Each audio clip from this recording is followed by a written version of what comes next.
ಇತ್ತೀಚೆಗಷ್ಟೇ ಇಂಗ್ಲೆಂಡ್ನ ಪ್ರತಿಷ್ಠಿತ green Oscar ಐಸ್ಟನ್ ಪ್ರಶಸ್ತಿಯಿಂದ ವಿಶ್ವದಲ್ಲಿಯೇ 3ನೇ ಸಲ ಗುರುತಿಸಲ್ಪಟ್ಟಿರುವ ಭಾರತದ ಸೆಲ್ಕೋ ಸೋಲಾರ್ ಸಂಸ್ಥೆಯ ಸಾಧನೆಯನ್ನ ಕೇಂದ್ರ ಇಂಧನ ಸಚಿವ ಪ್ರಹ್ಲಾದ್ ಜೋಶಿ ಅವರು ಶ್ಲಾಘಿಸಿ ಅಭಿನಂದಿಸಿದ್ದಾರೆ.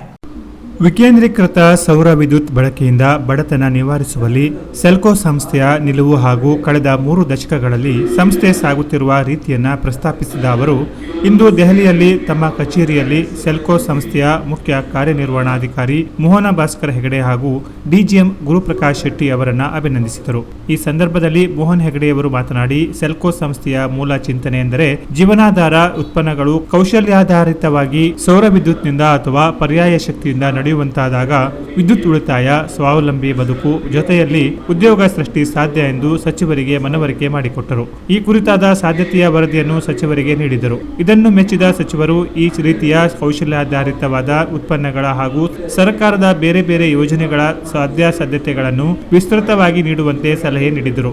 ಅವರು ಸಂಸ್ಥೆಯ ಸಂಸ್ಥಾಪಕ ಹರೀಶ್ ಖಂದೆ ಅವರ ವೈಜ್ಞಾನಿಕ ದೃಷ್ಟಿಕೋನ ಹಾಗೂ ದೂರದೃಷ್ಟಿಯ ಚಿಂತನೆಗಳನ್ನು ಶ್ಲಾಘಿಸಿ ಸೆಲ್ಕೋಕ್ಕೆ ಸಂದ ಪ್ರಶಸ್ತಿ ನಮ್ಮ ರಾಜ್ಯಕ್ಕೆ, ದೇಶಕ್ಕೆ ಅಭಿಮಾನದ ಸಂಗತಿ. ಪ್ರಧಾನಮಂತ್ರಿ ಶ್ರೀ ನರೇಂದ್ರ ಮೋದಿಯವರ ಇಂಧನ ಕ್ಷೇತ್ರದ ಸ್ವಾವಲಂಬಿತನಕ್ಕೆ ಹಾಗೂ ಆತ್ಮನಿರ್ಭರ ತತ್ವಕ್ಕೆ ನಿಮ್ಮ ಕೆಲಸ ಪೂರಕವಾಗಿದೆ ಎಂದು ಸಹ ಮೆಚ್ಚುಗೆ ವ್ಯಕ್ತಪಡಿಸಿದರು.